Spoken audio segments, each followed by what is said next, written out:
go in my mouth or outside my mouth? Okay, cool. We thank those of you staying up late with us all around the United States and around the world. We're on what? Nothing? We thank those of you staying up late with us. It's already Sunday morning on the East Coast. It's almost 10 p.m. here on the West Coast. New York Empire and the Dallas Roughnecks moving on at 2019 AUDL Championship Weekend. Welcome to our game day live set. Very beautiful night here in the South Bay. Chuck Kindred, Megan Tormey, Connor Olson, Dan Emmons. I am Evan Lepler. Dan, let's start with you. You've been on this team for a long time, only 4 years, but I'm sure it feels like longer than that. You've had a lot of winning. You're heading to your third championship game in 4 years. What was the key tonight in your mind to get past this Growlers team that just would not go away?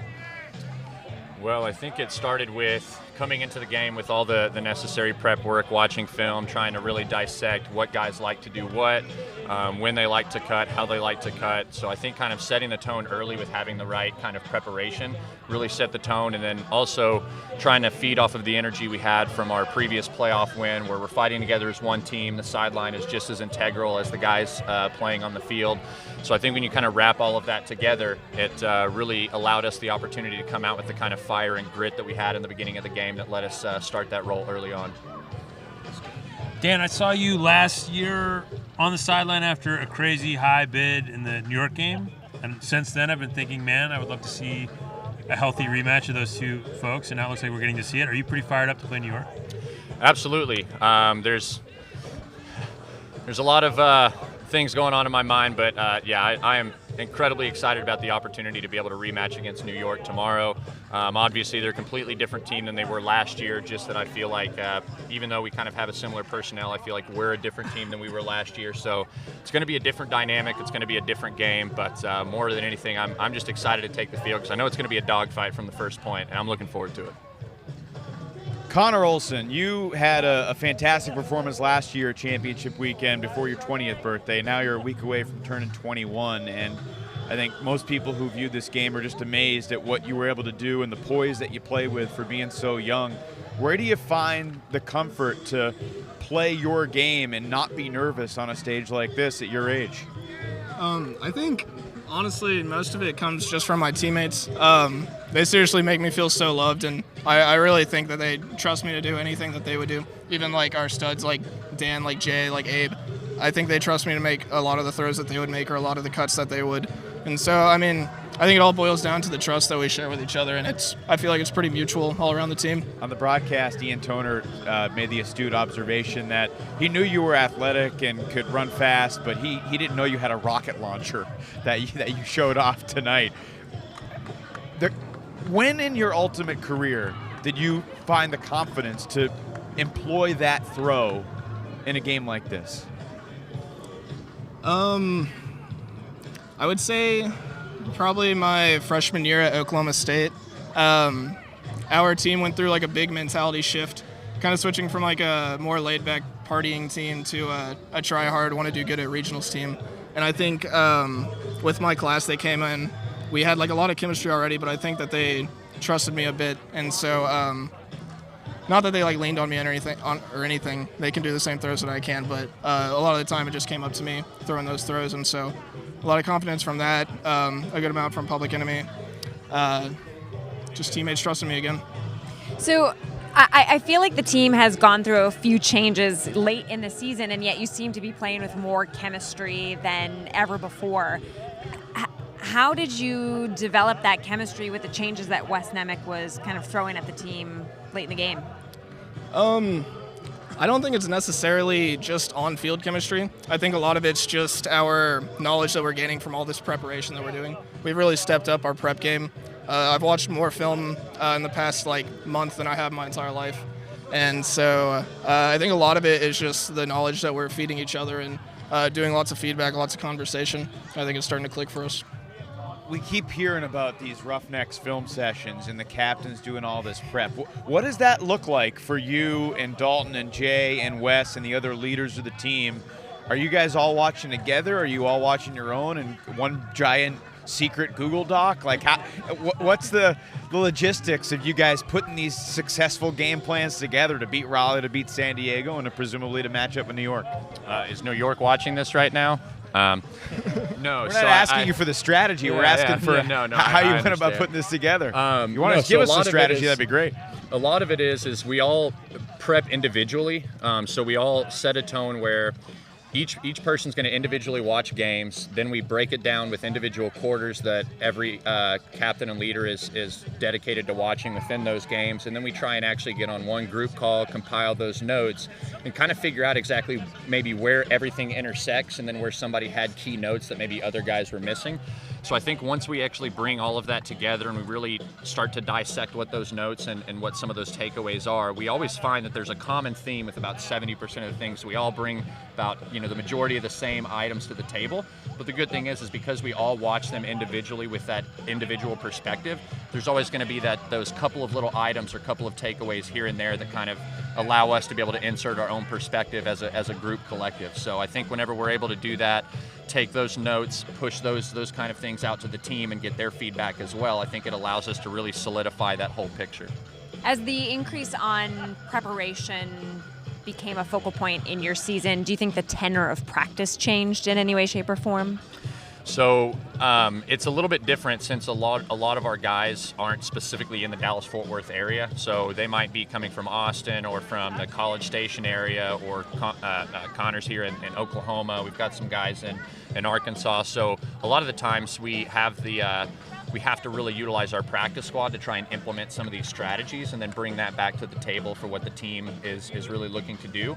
So a lot of it is predicated upon our like Connor mentioned earlier, we really lean on the other guys on the team to actually dive into the kind of notes in the film that we're requesting. So we'll put everything together and then we kind of put the onus on the rest of the team to really do their homework off of our notes, since we don't have the luxury of being able to practice weekly, on a consistent basis. Dan, clearly your D-line has had a lot of different contributors step up. One of them being Zach Marbach, and I'm inquired to ask how's he doing and what's his status after tonight's game. So Zach is going to be just fine. He's got a fire mentality, I think, just like the rest of our D-line guys. So I know that he's going to take care of his body tonight. He'll be there tomorrow. He's going to be making plays. But that's kind of one of the really great things about our defensive unit is, in years past we might have leaned on a couple of specific players to really try and hey, we're trusting you to make that game-changing play. But I think that's what's very different about this Roughnecks team as opposed to in years past is it doesn't matter if you're the Zach Marbach or if you're that 20th guy that's getting rostered for that game. We legitimately trust every single defensive player can go out there and make a play or make a contribution on the turn offensively as well. So it's just it's a different team to look at when you look at it top to bottom and you have that full trust and chemistry with every single person you're standing next to. We're here with Dan Emmons, Connor Olson, Megan Tormey, Chuck Kindred, Evan Lepler. If you're just joining us here on the AUDL Facebook, great to have you. Dallas Roughnecks moving on again. Connor, you guys were up by 4 going to the fourth quarter. You receive to start the fourth, you get broken. You receive up by 3, offense gets broken again. It's a 2-goal game. What's the conversation on the sideline in the tense moments when it felt like the game was teetering a little bit? You were able to seize control. How? It's probably a lot more relaxed than you think. I like to think that our O-line has a pretty cool demeanor, and when we all rely on each other like we do, we just kind of keep it cool with each other. We talk it out. We just try to remain calm when it might be a stressful situation to a lot of people. And I really think that just having a chill demeanor to it really helps us out. So we talked through our issues. We didn't really stress. We didn't let it get to us. And we just tried to play through it. We knew we were better than what we were doing, and so that's really all we had. Did San Diego do anything that surprised you guys? I think you knew a little bit coming into this game, but anything they threw at you or any matchups that were surprising to you guys? No. So I think as we mentioned earlier, we tried to do all of our homework ahead of time. However, even if you know what they're going to do and you do your homework, that doesn't mean that there's still not situationally times where they bog you down. And I think where they started to do a little bit of the switching on the handlers, kind of poaching out in the lanes a bit when we were running the vert stack kind of right after halftime. I think that kind of stalled our offense a little bit. So we kind of pulled everyone aside, tried to kind of talk through how we really wanted to work through some of those throws or work through that space. And I think we were able to kind of push through some of those limitations that they hit us with going into halftime. But as mentioned, it's really all the prep work that kind of made it to where nothing surprised us. It's just that when they ran some of those sets that we knew were going to bring some difficulty, that it allows us to take a step back, reevaluate, figure out if we needed to make any slight adjustments to kind of work through that. But I wouldn't say anything surprised us as much as just throughout the game. Of course, they're a good team. They're hit championship weekend for a reason. So obviously they're going to throw enough looks at us that it's going to slow us down. So we just had to work through it. Yeah. How much work did you do on the New York Empire? Have you already prepared for them like you were going to play them tonight? Yes and no. We watched film for all 3 games, for San Diego, for New York, and for Indy.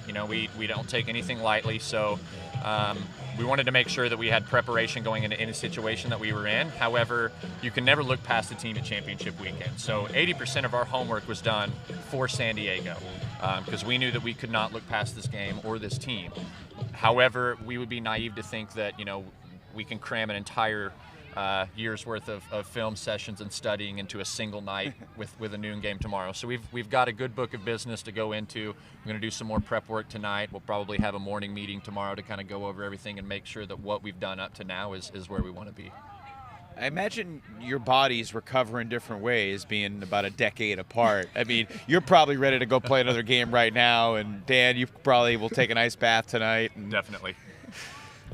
Yeah, I don't think I'm ready to play another game right now by any means. Yeah, I mean, a lot of people would say like my process for preparing for games might be a little different, but afterwards I heard just as much as Dan's old man body might. You throw your body around with reckless abandon. Yeah. Yeah. Some would say that. It's defying gravity frequently. Well, heck of a game for you guys tonight. It was a lot of fun to watch and a lot of fun to call, and we're looking forward to tomorrow. So Connor Olson, Dan Emmons, we'll let you go. We'll take a quick time out, and we'll be right back with the rest of our crew to break down, finish recapping this Saturday night in San Jose. Guys, thanks so much. Thank you. Thank you. We'll be back in a moment.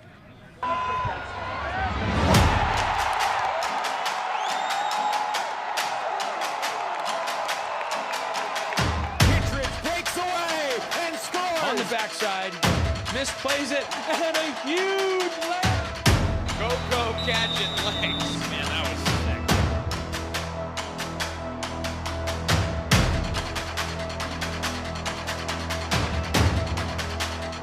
Oh, what a grab!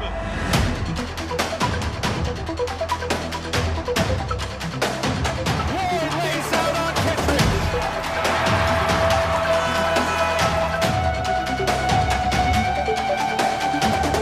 Oh, there's Harris getting it right back with a rush.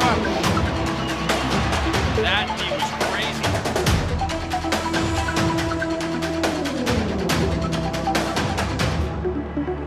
Oh, and Lloyd catches, flips it into the end zone, and the referees say it counts. That was unbelievable.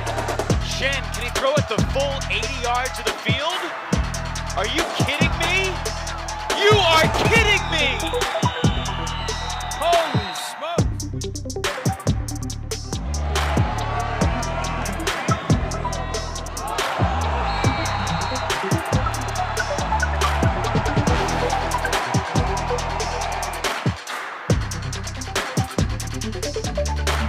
Oh, no one guarding Meshnick. A huge error. Meshnick to the end zone. Knocked away!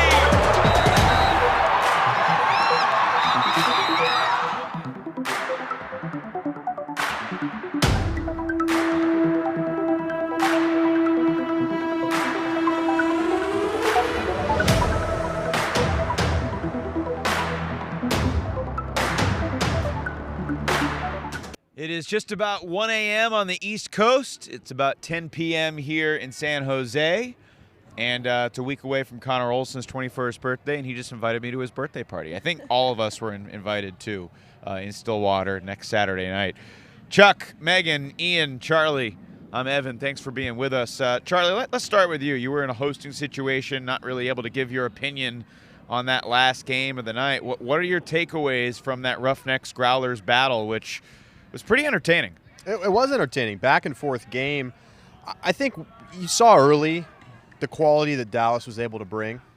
And if it weren't for a couple of lulls, both in the first and then in the second half, It could have been a bigger win. I mean, I come away feeling a lot like I did in the New York Indy game. I mean, they were slightly different in terms of flow and pace, but Dallas was clearly the better team from the outset. And, I think San Diego had a nice stretch in there with their offense getting a bunch of holds in a row. But Dallas, we talked about it before the game, the athleticism of their defense came through. They get some insane layout blocks, and that jumpstarts the D-line offense, and they pulled away comfortably. Not really surprised about the outcome.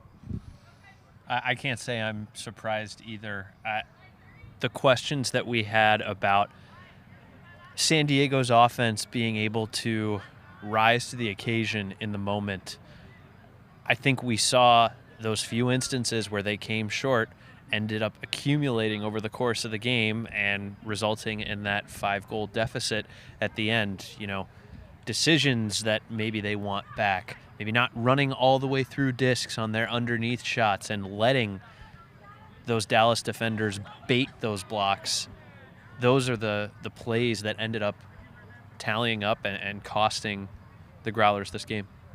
Megan, did what you see from the 2 games today change your thoughts about tomorrow's final? Yeah, I would have picked New York over Dallas prior to this game, but after watching Dallas play and more watching New York play, I'm picking Dallas. That's interesting. And, I think, Ian, you were on the Dallas bandwagon coming into the weekend. I think Chuck, Megan, Charlie, I think you guys picked New York. Megan's changing her tune. Charlie, Chuck, are you similarly going against the Empire now tomorrow? I think I speak for both of us. No.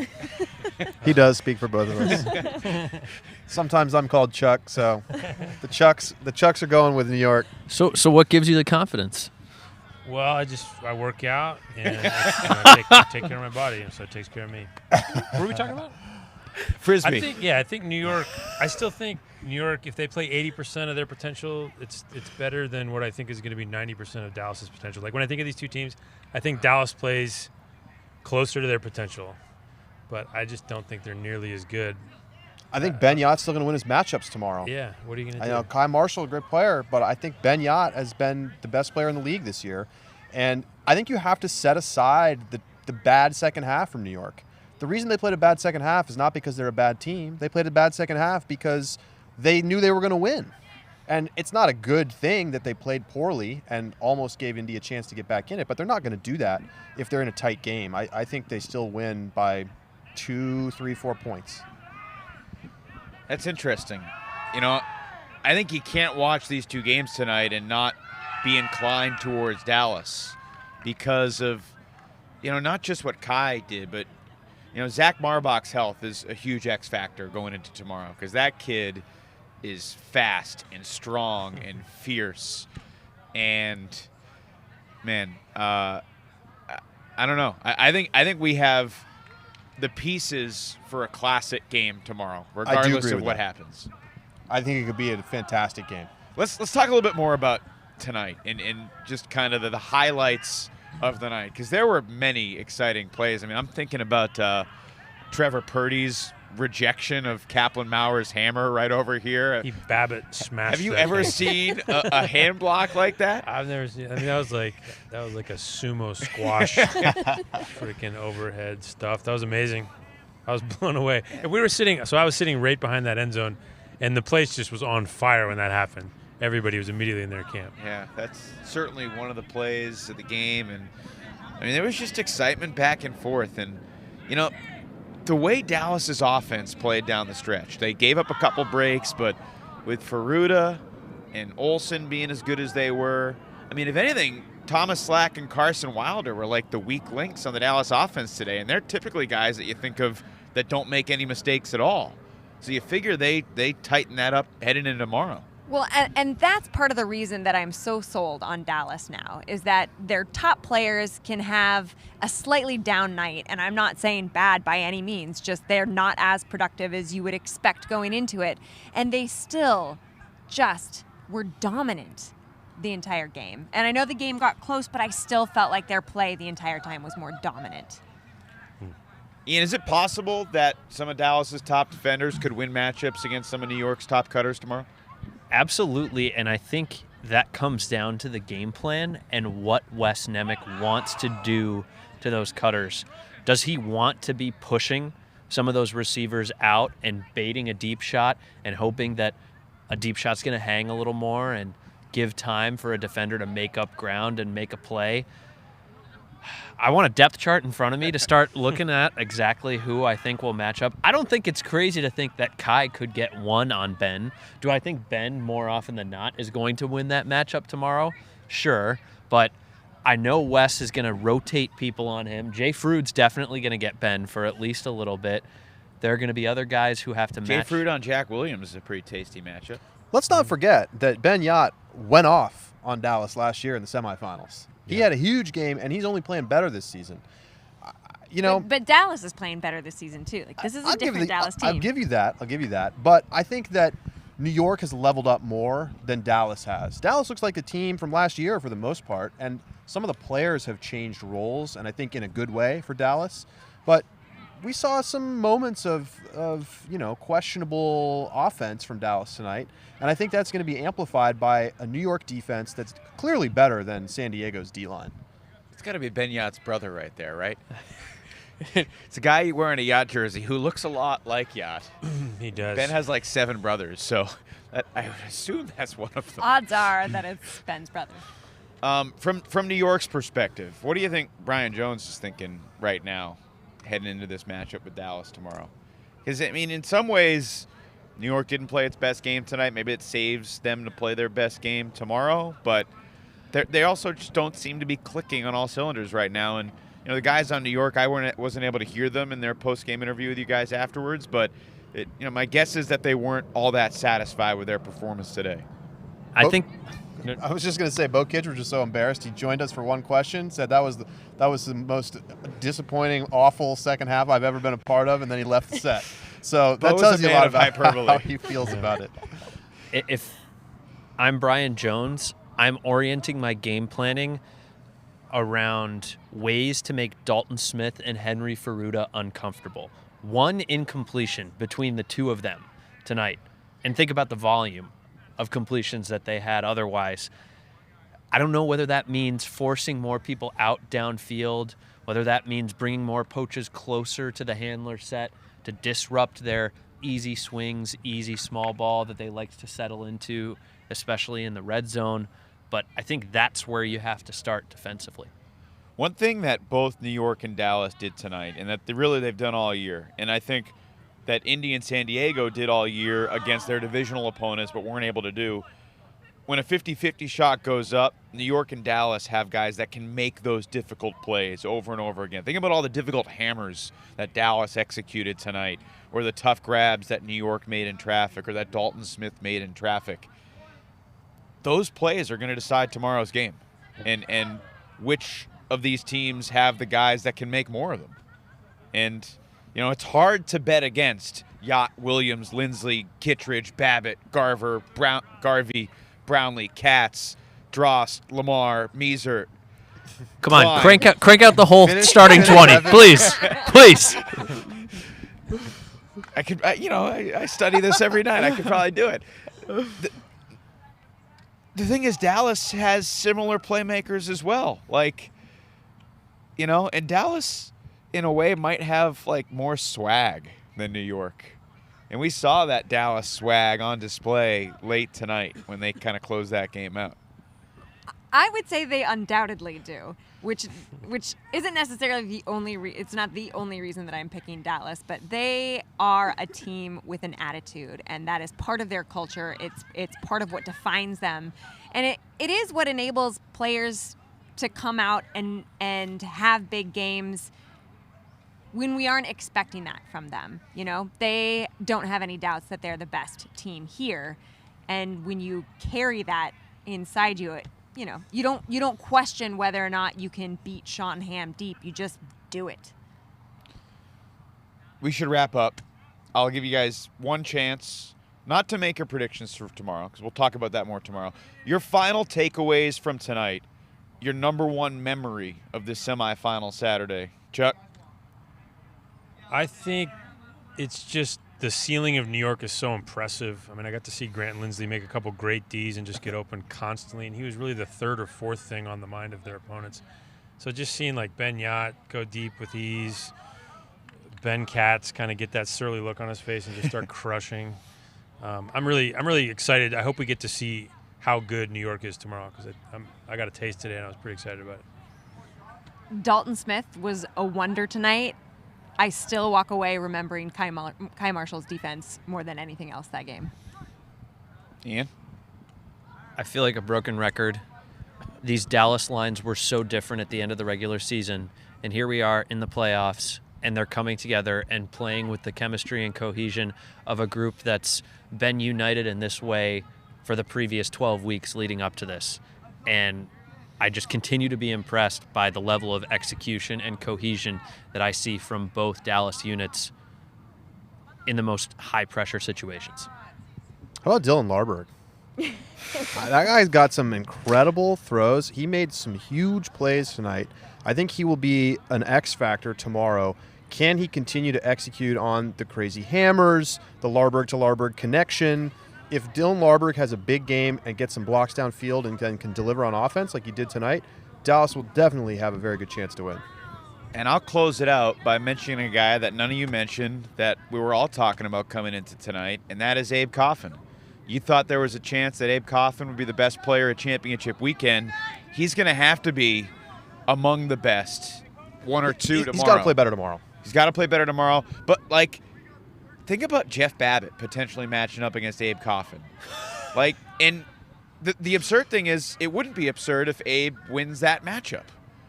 And that speaks to his potential and how good he can be. But we'll be back tomorrow, 1 hour before game time, which is at 3 o'clock Eastern time, noon here Pacific time. Will be on 11 a.m., 2 p.m. Eastern. Time zones are tricky.